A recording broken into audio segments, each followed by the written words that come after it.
Bonjour, c'est Ursule encore. On est le 13 juillet 2021. Alors, je viens sur la trompette une troisième fois aujourd'hui et je viens proclamer le retour de notre Seigneur Jésus-Christ. Amen. On est dans les temps qui annoncent le retour de notre Seigneur. Amen. On ne sait pas quand est-ce qu'il sera là, mais on est dans les temps. Et le Seigneur nous encourage à nous préparer.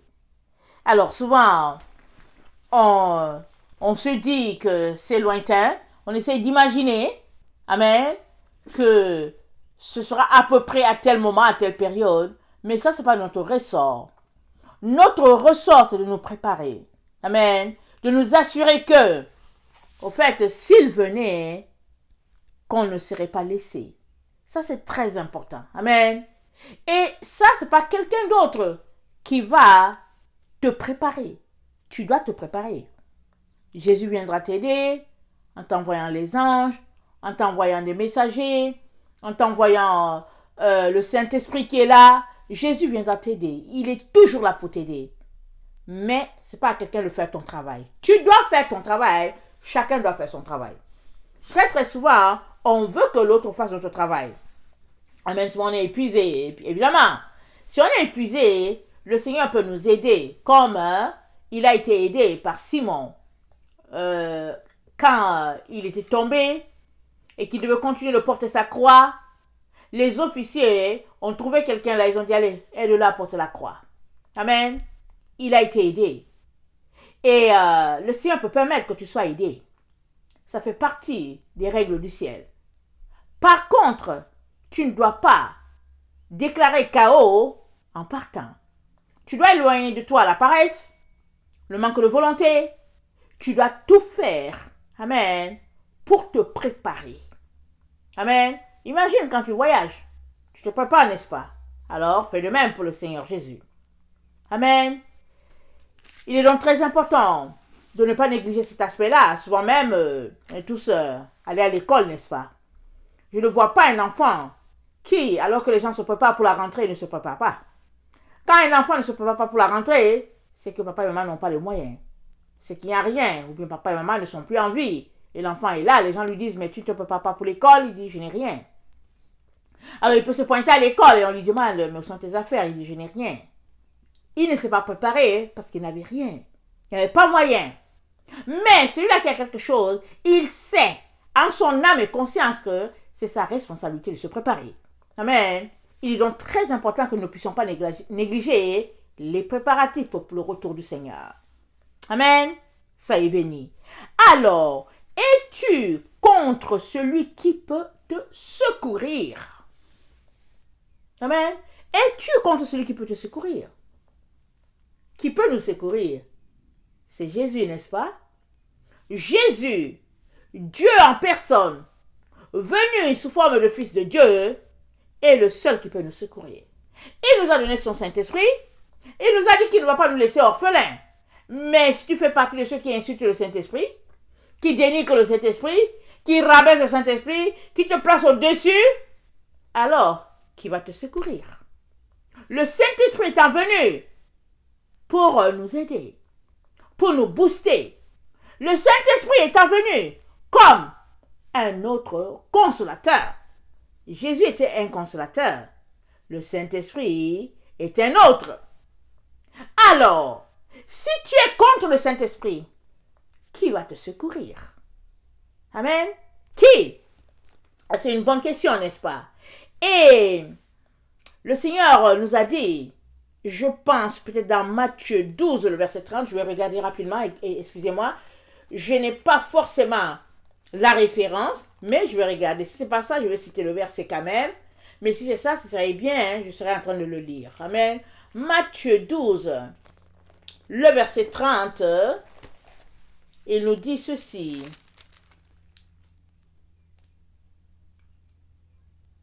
Celui qui n'est pas avec moi est contre moi. Et celui qui n'assemble pas avec moi disperse. C'est pourquoi je vous dis, tout péché et tout blasphème sera pardonné aux hommes, mais le blasphème contre l'Esprit ne sera point pardonné.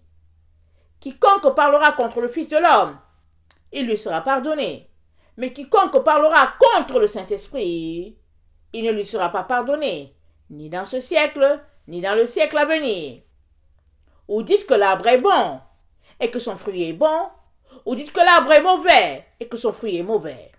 Car on connaît l'arbre par le fruit. Amen. On connaît l'arbre par le fruit. Et ça m'amène à nous dire, à nous encourager encore, nous rappelant que Jésus-Christ de Nazareth, celui-là que sa maman a nommé Yeshua, Hamashiach, Amen, notre Sauveur et Seigneur, c'est le fruit de Marie. Amen.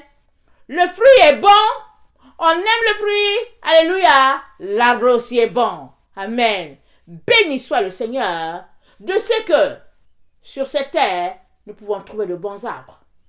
Alors, quand tu trouves un bon arbre, accroche-toi au fruit. Jésus est un bon arbre auquel tu dois t'accrocher. Amen. Jésus lui-même, amen, il est l'arbre du Père. Mais Dieu, dans son immense sagesse et puis dans son immense intelligence, a fait que Dieu lui-même, créateur de tout l'univers, est devenu un fruit à travers le sein d'une femme. Dieu a fait ça. Ça, c'est vraiment ça dit l'incompréhension totale. Mais ça relève de la grande sagesse de notre Dieu. Alors, si Dieu, le créateur de tout l'univers, s'est fait tout petit et il est devenu une chair humaine pour nous ramener à lui, amen, comment pouvons-nous encore aujourd'hui nous tourner contre lui? Parce qu'il a dit, celui qui n'est pas avec moi, celui qui n'assemble pas avec moi, disperse. Es-tu de ceux qui dispersent? Es-tu de ceux qui, au lieu de bâtir le royaume des cieux avec ton Père, tu es tout simplement contre ton Dieu? Comment es-tu contre en épousant une doctrine qui n'est pas la doctrine de Christ? Notre monde foisonne de fausses doctrines. Et même dans l'église dite de Jésus-Christ, c'est rempli, amen, de photocopies. Telle est la doctrine de telle dénomination, la doctrine de telle dénomination, l'autre dénomination dit que sa doctrine est ainsi. Chacun a une doctrine, chacun vient brandir sa doctrine, ce qui fait la différence dans sa doctrine. Chacun le brandit. Mais, c'est la doctrine de qui? Cette doctrine que tu brandis haut et fort en disant, c'est la doctrine de ma dénomination qui te l'a donnée. Parce qu'il y a une seule doctrine. Et la seule doctrine qui est, c'est la doctrine de Jésus-Christ. C'est lui qui l'a apporté sur la terre. Il l'a enseigné à ses apôtres. Il leur a laissé la consigne de nous enseigner sur la véritable doctrine. Et le travail a été fait, amen, par eux. Mais à un moment donné, l'apôtre Jean a dit, il y a déjà plusieurs antichrists sur la terre. Amen. Il dit l'antichrist, c'est celui qui s'oppose que Jésus-Christ est venu, et Dieu est venu en chair. Et l'antichrist, c'est celui qui s'oppose à la doctrine de notre Seigneur. Alors, 2 Corinthiens 4 nous dit ceci. 2 Corinthiens 4 nous dit ceci. Excusez-moi. C'est chaud. 2 Corinthiens 4 nous dit...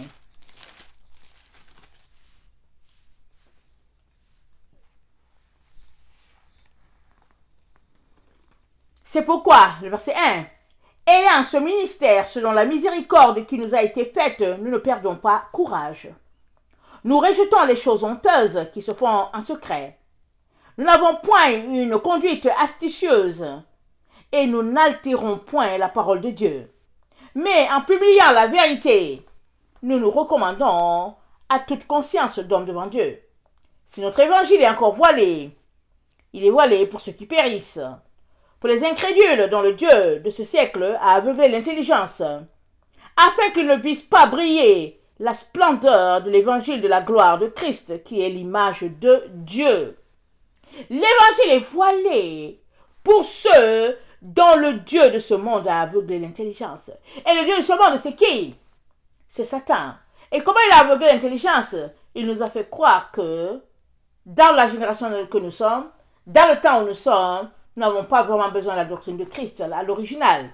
Il nous a fait croire que nous n'avons pas besoin de l'original, que nous avons besoin de copies falsifiées, de photocopies de toute espèce, falsifiées de toutes sortes de façons. Amen. À la Laodicée. Amen. Alors, nous sommes donc remplis de théories. Amen. Nous avons bâti des églises. Amen. Où on est encouragé à avoir un pas dans la voie de Christ, un pas dans la voie du monde. De telle sorte que nous sommes devenus les enfants tièdes. Et Jésus-Christ a dit à l'église de Laodicée, écoute, si tu ne changes pas, je vais te vomir. Sûr et certain, je vais te vomir. Parce que tu es riche, tu es bien, tu n'as besoin de rien. Quand tu regardes dans ta maison, dans tes affaires, tu te trouves bien. Jésus-Christ se dit, cool, mais je vais te vomir. Par contre, Jésus l'a dit, je me tiens à ta porte et je frappe. Et si tu ouvrais, j'entrerai chez toi. D'abord, il a dit, je me tiens à la porte et je frappe. Si tu entends ma voix, parce qu'il faut entendre. Amen. Et si tu m'ouvres, parce que tu peux entendre et décider de ne pas ouvrir. Mais si tu entends, alléluia, et que tu m'ouvres, j'entrerai chez toi. Je souperai avec toi et toi avec moi. Ça veut dire, j'aurai une intimité, une communion avec toi. Je prendrai le temps pour vraiment aller en profondeur avec toi et te faire sortir, amen, de ta fausse doctrine. C'est ça que je ferai. Mais par contre, si tu aimes ta doctrine et que tu aimes ta vie versée dans la tiédeur, il dit alors, je ne peux pas t'aider. Et la seule chose que je peux faire pour toi, c'est que je te vomirai. Et nous ne sommes pas de ceux qui aimeront être vomis, n'est-ce pas? Nous n'aimerons pas être vomis. Alors, c'est ce que nous n'aimerons pas faire. Il est donc, si c'est ce que nous n'aimerons pas que Jésus fasse pour nous, il est donc très très important, mes chers frères et chères sœurs, que nous puissions ne pas aller contre celui qui peut nous secourir. C'est-à-dire Jésus-Christ. Jésus-Christ est le seul qui peut nous secourir. Il en est tellement conscient, ou bien il a été tellement, c'est-à-dire que il le sait, voilà, disons-le comme ça, il le sait tellement que il ne nous a pas laissés orphelins. Il nous a donné le Saint-Esprit. Mais combien de fois invites-tu le Saint-Esprit dans ton quotidien? Combien de fois le Saint-Esprit est-il actif dans ta vie? Cherches-tu juste le Saint-Esprit pour les dons spirituels? Ou bien, est-ce que le Saint-Esprit est dans ton quotidien? Combien de fois? Est-il dans ton quotidien, le Saint-Esprit? Amen. Et s'il l'est, alors, il n'y a pas de raison que tu te retrouves à combattre le Seigneur. Mais qu'est-ce qui fait que tu le combats? C'est quoi? Qu'est-ce qui accroche en toi?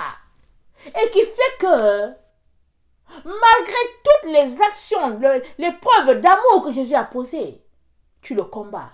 Qu'est-ce qui fait? Amen. Lisons un peu ce qu'il nous dit dans Osée 13.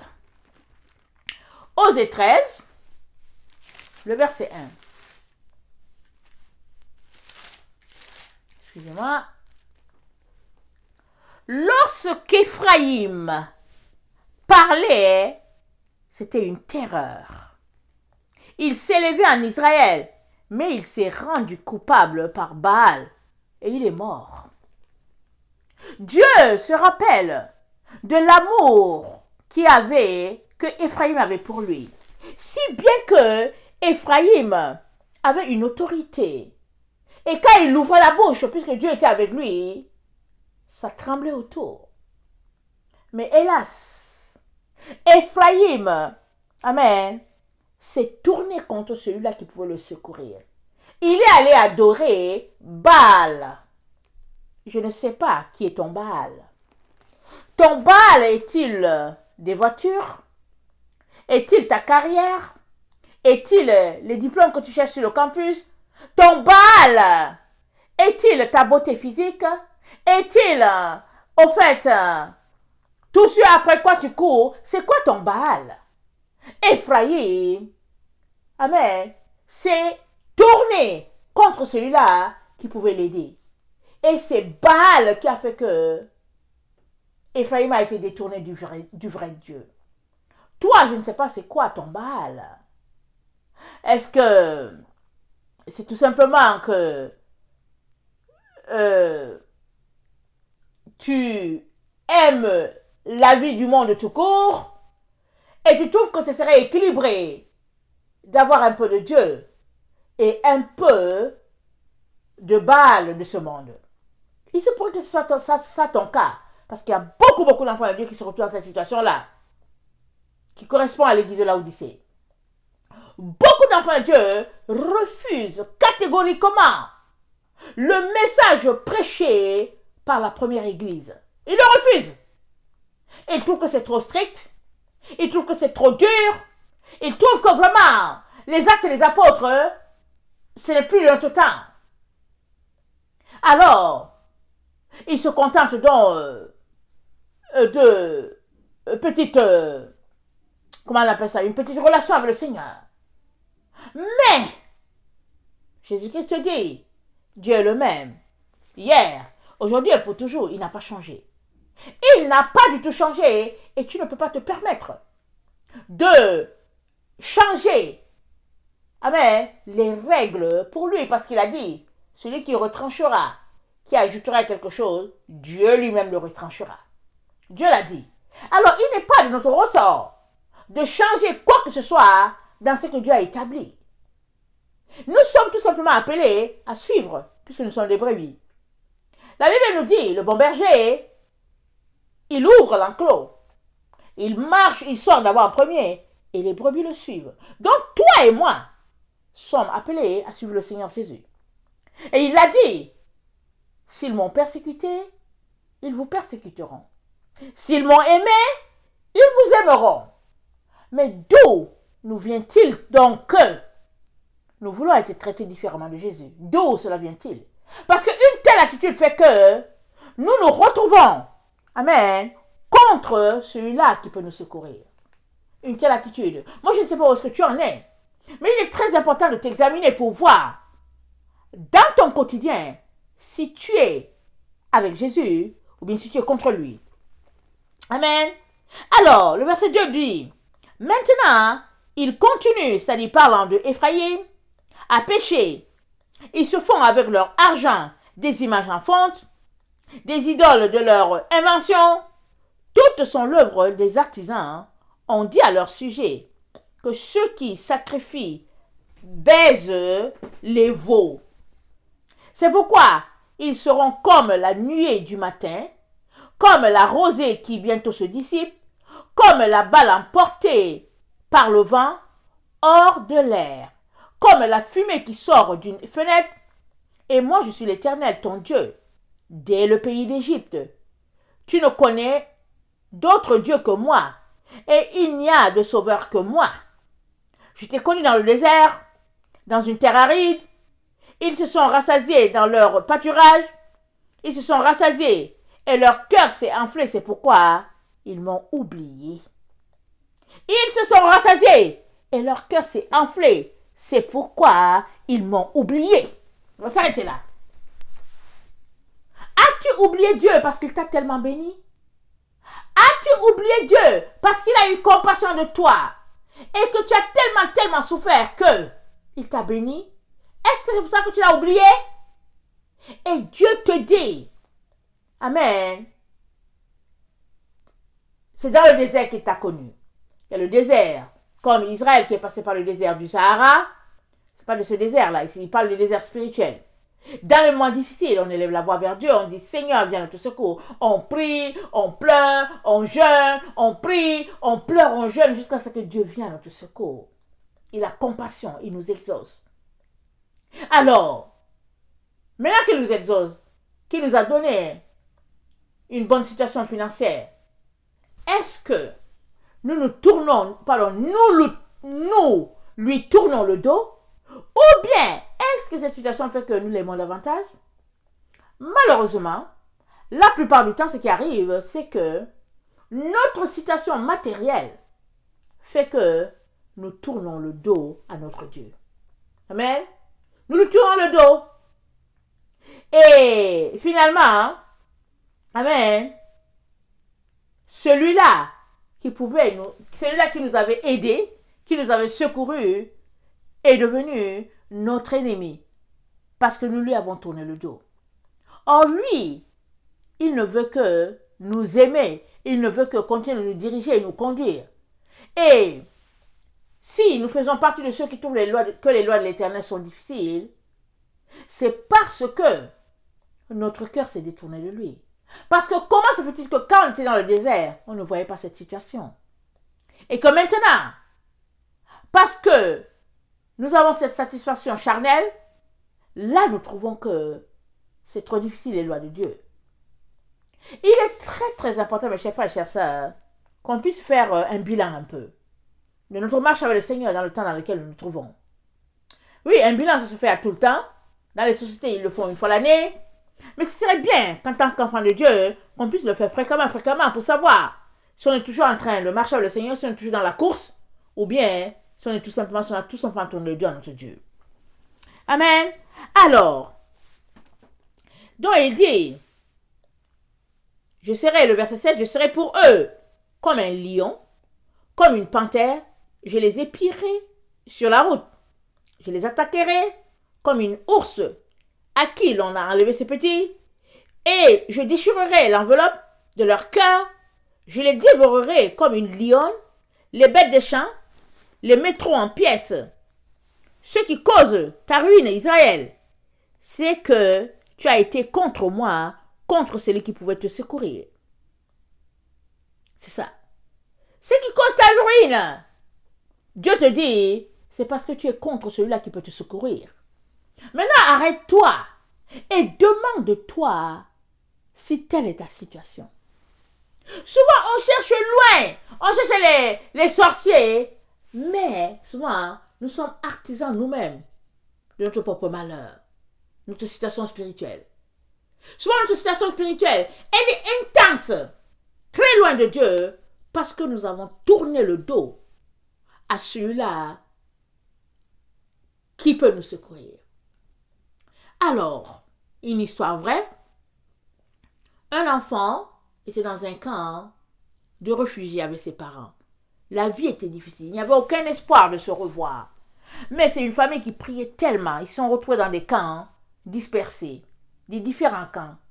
Amen. En Afrique, la famille étant une grande famille, ils se sont retrouvés certains dans un camp là, au Kenya, d'autres dans un camp là, en Tanzanie, et puis en tout cas, je ne me rappelle plus les endroits, ils se sont retrouvés, c'est dispersés, des camps de réfugiés.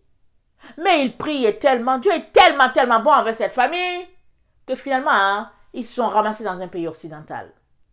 Amen. Une fois qu'ils sont arrivés ici, ils n'en revenaient pas. Tellement, quand ils mangeaient le pain, ils tremblaient là, parce qu'ils n'en revenaient pas qu'ils étaient en train de manger encore du pain, encore du fromage. Et ils n'en revenaient tout simplement pas. Et subitement, écoutez, quand on est en Occident, c'est pas le lèche-vitrine qui manque. C'est pas l'argent, surtout quand on vient comme réfugié. Alors, le pays qui nous accueille nous avance de quoi pouvoir nous installer. Et souvent, on s'affole, surtout si on a vécu dans le manque. Amen. Et cette famille, ils avaient un enfant. Amen. Qui ne se sentait pas bien, mais il se disait que il n'allait peut-être pas réussir à faire le voyage. Il a réussi à faire le voyage avec sa famille. Et ils allaient à l'église. Et la veille, un samedi, il a rassemblé sa famille, sa mère et tout. Et puis il leur a dit, vraiment, je n'aimerais pas que nous perdions notre foi ici. Parce qu'avant, quand on était dans le camp de réfugiés, voilà comment on faisait. Il n'y avait tellement pas de nourriture qu'on se retrouvait, on priait, on pleurait, on demandait au Seigneur de nous donner à manger. Surtout que quand les avions passaient pour jeter la nourriture, ceux qui étaient plus forts couraient pour prendre les sacs. Il y avait des familles qui pouvaient avoir 3-4 sacs et il y avait d'autres familles qui n'avaient rien. Parce qu'ils n'avaient pas la force de courir pour aller prendre les sacs. Alors, par pitié, on pouvait leur donner un peu. Mais c'était vraiment une situation de galère. Et tu es là, Tu dis seulement, Seigneur, je préfère venir te prier. Seigneur, je viens te prier. Amen. Et il priait beaucoup. Et Dieu a exaucé. Et l'enfant dit à sa mère, maman, ce serait dommage que le pays, je vais le dire comme on le dit chez nous les Africains, maman, ce serait dommage que le pays des Blancs soit notre hécatombe. Maman, ce serait dommage. Maman, ce serait dommage que on a pris l'avion, on est arrivé ici, et que finalement, on a relayé Dieu au second plan. Mais au fait, je pense que j'ai fini ma course. Je pense que Dieu a voulu que je sois enterrée ici. J'ai fini, maman. Le Seigneur m'a parlé, j'ai fini. Mais, je te supplie, fais tout pour ne pas abandonner le Seigneur, maman. Fais tout. Pour que ce Dieu-là qui a fait que nous avons pris l'avion, que nous sommes venus ici, et qui nous a donné aujourd'hui la nourriture et on ne sait pas quoi en faire, fais tout pour que ce Dieu-là puisse être ton Dieu jusqu'à la fin. Amen. Et ça, c'est les paroles que l'enfant a laissées à sa mère. Alors, cette mère, c'est sûr que, après le choc, amen, du départ de l'enfant, c'est sûr qu'une telle parole, ça garde la maman tellement proche du Seigneur. Amen. Lui rappelant que, dans les moments les plus difficiles, Dieu était leur ami. Maintenant que le matériel est là, qu'ils ne tournent pas le dos à celui-là qui les a secourus jusque-là. Et ça, c'est l'exemple d'une famille, amen, hein, qui a vécu des moments, en tout cas, intenses avec le Seigneur, mais c'est aussi notre histoire en tant qu'enfant de Dieu. Cela peut nous arriver de tourner le dos au Seigneur pour juste une petite chose. Souvent, on se lasse. Souvent, on est tellement fatigué qu'on prend du repos, et finalement, le repos devient de la paresse. Et finalement, on dépérit. Je viens nous encourager vraiment à ne pas tourner le dos à celui-là qui peut nous secourir. Osée 10. Amen. Osée 10. Le verset 12 nous dit, semez selon la justice et moissonnez selon la miséricorde. Défrichez-vous un champ nouveau. Il est temps de chercher l'Éternel jusqu'à ce qu'il vienne et répande sur vous la justice. Défrichons-nous, alléluia, un champ nouveau. Défrichons-nous, chers frères et chères sœurs, un champ nouveau. Souvent, le champ est trop vieux. On est habitué. C'est morose. On plante les mêmes choses, les mêmes concombres. Amen. Et on ne met pas de l'engrais. Et on est là, on ne fait rien de nouveau. Tout est terne. Et puis on est là. Et puis finalement, on bascule dans la tiédeur. Et puis finalement, c'est la mort spirituelle. Mais si on décidait tout simplement de se défricher un champ nouveau, le Seigneur y mettrait de l'engouement. Amen. Il y mettrait de l'entrain pour que nous puissions, amen, être renouvelés dans notre amour, être renouvelés dans notre foi, et que nous puissions plus que jamais attirer au Seigneur, amen, d'autres âmes. Vous savez, quand la fleur, elle est, comment on appelle ça, quand la fleur, disons, quand la fleur fleurit, je voulais chercher l'autre mot, mais c'est la tautologie. Mais quand les fleurs sont là, les abeilles sont autour. Elles sont attirées. Amen. Et puis, il faut bien sûr le nectar pour produire du miel. Donc, elles sont attirées là. À un moment donné, tu peux regarder, tu vois que, voyons, il n'y a plus d'abeilles qui viennent. Pourquoi les abeilles ne sont plus là? En tout cas, la fleur, ça a terni. Ce n'est plus, il n'y a plus de vie là-dedans. L'abeille s'en va, elle s'en va encore chercher une autre fleur. Et toi et moi, sommes ces fleurs-là. Et si vous voulez, nous sommes le sel. La Bible dit que si le sel perdait sa saveur, avec quoi la lui rendrait-on? La Bible dit que nous sommes la lumière. Et si la lumière ne brille plus, alors, qu'est-ce qui arrivera? Ce sera l'obscurité partout. Mais Dieu a pourvu pour que dans l'obscurité, il y ait de la lumière. Et cette lumière, c'est toi et moi. Nous devons connaître notre rôle. Nous devons connaître notre position. Et nous devons travailler d'arrache-pied. De manière à refléter qui nous sommes. Parce que Dieu a dit que nous sommes cela. C'est Dieu qui a dit que tu es le sel. Il a dit que tu es la lumière. Il dit que tu es la fleur. Il dit que tu es la colombe. Cette saveur-là qui donne vraiment du goût à ce que Dieu a créé. Nous sommes son représentant. Nous sommes son reflet à l'endroit où nous sommes. Mais, est-ce que c'est ce que nous sommes vraiment? Ou bien, nous sommes-nous tournés contre celui-là seul qui nous a secourus. Celui-là seul qui a donné de sa vie. Dieu, mourir en tant qu'un vulgaire homme. Pour que toi et moi puissions avoir la vie éternelle. Il est très très important, mes chers frères et chers sœurs, qu'on puisse s'arrêter. Juste souvent, 5-10 minutes dans notre quotidien. Pensez juste à l'état de notre âme. Et voir comment nous pouvons retourner à la vérité. Nous sommes dans le temps où toutes sortes de théories est divulguées par-ci par-là. Toutes sortes de paroles justifient des comportements, des attitudes qui dénigrent Dieu. Mais toi et moi ne pouvons pas aller dans le sens de ce qui est dit, de ce qui est prôné. Nous ne pouvons pas. Tout ce que nous pouvons faire, amen, c'est de nous tenir droit et aller à contre-courant du vent de la société. C'est tout ce que nous pouvons faire. Parce que nous sommes engagés avec Christ dans le combat de la fin. Il nous a engagés. Nous sommes participants avec lui à la nature divine. C'est ça que Pierre a dit. Nous ne pouvons donc pas nous distancer et regarder les choses comme si on n'était pas concernés. Non, non, non.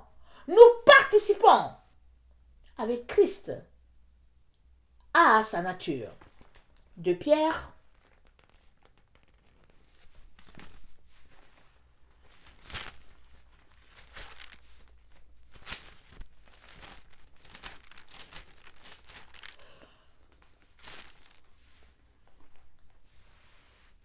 De Pierre 1. Comme sa divine puissance nous a donné tout ce qui contribue à la vie et à la piété, au moyen de la connaissance de celui qui nous a appelés par sa propre gloire et par sa vertu, lesquels nous assurent de sa part les plus grandes et les plus précieuses promesses, afin que par elles vous deveniez participants à la nature divine, en fuyant, s'il vous plaît, la corruption qui existe dans le monde par la convoitise. Nous sommes participants de la nature divine. Et pour cela, nous devons fuir toute situation de convoitise. Vous savez, la convoitise, la meilleure façon de l'expliquer, c'est dans le matériel. Jésus a dit, tu ne convoiteras pas le bœuf de ton voisin. Tu ne convoiteras pas la femme de ton prochain. Toutes ces choses-là qui envoient de l'envie fait que nous tombons dans le péché. Et Jésus te dit, puisque tu as été appelé par Dieu à participer à la création, ça c'est un fait. Il a déjà fait que c'est comme ça. Il a déclaré que tu es participant avec lui à cette situation, cette création. À cause donc de cela, toi, tu dois en être conscient et décider de fuir toute situation de convoitise. Mais si tu ne lis pas ta Bible, comment sauras-tu? Si tu ne fouilles pas les Écritures, qui va te le dire? Ce n'est pas le pasteur ou bien l'ancien. Les messages qui sont comme ça, ce n'est pas à l'église que tu vas entendre cela. Je suis désolée de te le dire. Parce qu'aujourd'hui dans l'église, on beurre juste le pain. On met un bon beurre là sur le pain, hein, et après on vient mettre les smarties dessus. Alors tu regardes le pain, tu dis, hey, c'est quoi ce pain là? Tu regardes, tu dis, mais c'est quoi ce pain là? Avec les smarties dessus. Et puis souvent on peut mettre, comment tu appelles ça là? La crème Philadelphia. On met la crème Philadelphia sur le pain, et après on met des smarties bien décorées, bleu, blanc, rouge et tout ça là. Et quand tu regardes le pain, on dit, quel beau pain! Ça fait l'affaire de tout le monde. Mais des messages qui te rappellent que tu es appelé par notre Dieu à participer à la création, on n'entend pas beaucoup. Mais tu as besoin, toi, d'aller fouiller ta Bible pour savoir qui es-tu. En lui, Dieu a fait ceci. En lui, vous êtes participant. En lui, vous êtes ceci. En lui. Tu as besoin d'aller prendre de ta Bible pour savoir qui tu es. Si tu ne sais pas, comment vas-tu te comporter de manière à refléter qui tu es? Comment? Tu as besoin de savoir qui tu es. Prends un livre d'Éphésiens. Prends un livre de Colossiens. Et tu verras qui tu es. En lui. En lui. En lui. Dieu a fait que tu es comme si tu es comme ça. Mais maintenant que tu es ceci en lui, il y a du travail à faire. Il y a la foi, c'est vrai, mais il y a beaucoup qui est du travail. Et c'est quoi le travail? La prière, la lecture de la Bible, les recherches pour savoir, pour connaître le sens des mots, et puis le temps pour réfléchir sur sa propre personne, pour savoir si on est en train de marcher selon la doctrine de Christ, ou bien si on est en train de marcher selon la doctrine montée de toutes pièces par les hommes, par les différentes dénominations, pour satisfaire l'ego de l'homme. Toutes ces doctrines-là, je peux vous le dire, toutes ces doctrines-là, je préfère vous le dire, je le répète, elles vont vous envoyer en enfer. Je préfère te dire la vérité. Si tu marches sur la doctrine d'une dénomination, tu atterris en enfer. Je préfère te le dire. Les gens n'aiment pas qu'on leur dise la vérité. Ils vont dire, oh oui, tu es prétentieux, tu dis ceci, cela. Pas grave. Il y a une seule doctrine et c'est Christ qui l'a envoyé. Il a ciré, il a assuré, amen, la fondation de sa doctrine en mourant sur la croix. Il a mis le cachet une bonne fois pour toutes. Parce qu'il a triomphé de la mort. Amen. Et il a été rendu victorieux. De telle sorte qu'il a dit à ses disciples, vous devez continuer le travail. Vous devez continuer cela jusqu'à ce que je revienne. Et il leur a dit, voilà une parabole. Il dit, les ouvriers sont venus, ils ont été embauchés. Ceux de la première heure sont venus, ils pensaient recevoir plus. Ils ont reçu un denier comme ceux de la 11e heure.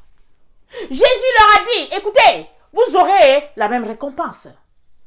Mais votre travail, c'est de vous organiser pour que les ouvriers de la 11e heure soient aussi instruits comme je vous ai instruit. Vous devez vous organiser parce que leur récompense sera la vôtre. Parce que leur récompense est la preuve que vous aurez été des bons enseignants, des bons parents spirituels, des bons grands frères, des bons leaders. C'est ça que Jésus leur a dit. Et on leur tire chapeau, n'est-ce pas? Ils nous ont apporté la vérité. Mais maintenant, qu'avons-nous fait? Quelle est la génération qui nous a coupé d'eux? On ne sait pas. Mais toujours est-il que dans le temps dans lequel nous sommes, nous devons retourner à la vérité. Peu importe le prix, nous devons retourner à la vérité. Nous devons rejeter tout ce qui nous a été enseigné par les hommes, nous faisant croire que c'est ça la vérité. Il y a eu un coup d'État, Je l'ai déjà souvent dit, la doctrine de Christ a été renversée.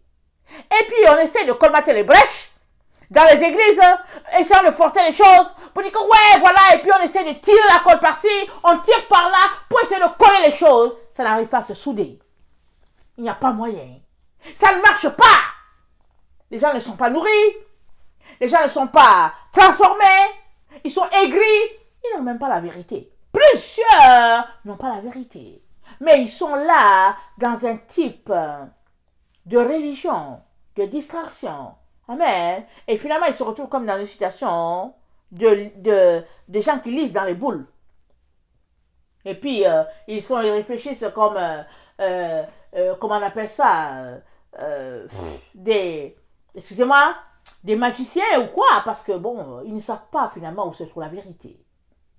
Et ils attendent, ils se disent, bon, il va venir peut-être comme un Rambo, Jésus va venir, il va faire ceci, il va faire ceci. Non, non, non, tout est là dans la parole de Dieu. Jésus a dit quoi? Le royaume de Dieu ne vient pas de manière à frapper le regard. Non, non, non. Le royaume de Dieu, mon frère et ma soeur, c'est dans ton cœur. Désolé que je te le rappelle. Le royaume de Dieu, il est dans ton cœur. Il ne vient pas de manière à frapper les regards. On ne dira pas qu'il est ici, à droite, à gauche. Non, non, non. Il est dans ton cœur. Ça veut dire quoi?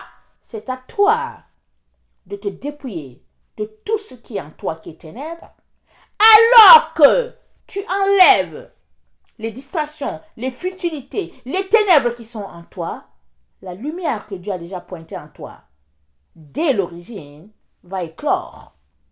Et tu seras cette lumière. Et tu seras ce sel. Et tu vas briller. Et tu ne te dresseras pas contre celui-là qui peut te secourir. Tu as besoin, mon frère et ma soeur, de te nettoyer à l'intérieur, de te nettoyer à l'extérieur. Quand tu te concentreras à faire ça, à faire ton travail, ton devoir quotidien, tu verras que le royaume de Dieu a été placé en toi depuis longtemps. Et que tout ce qui a été fait jusqu'à présent n'a contribué que à te détourner de la vérité établie par notre Seigneur Jésus-Christ par ses envoyés qui ne sont autres que les apôtres. Ça, c'est la simple vérité. Évidemment, on ne veut pas l'entendre aujourd'hui, mais ce n'est pas grave.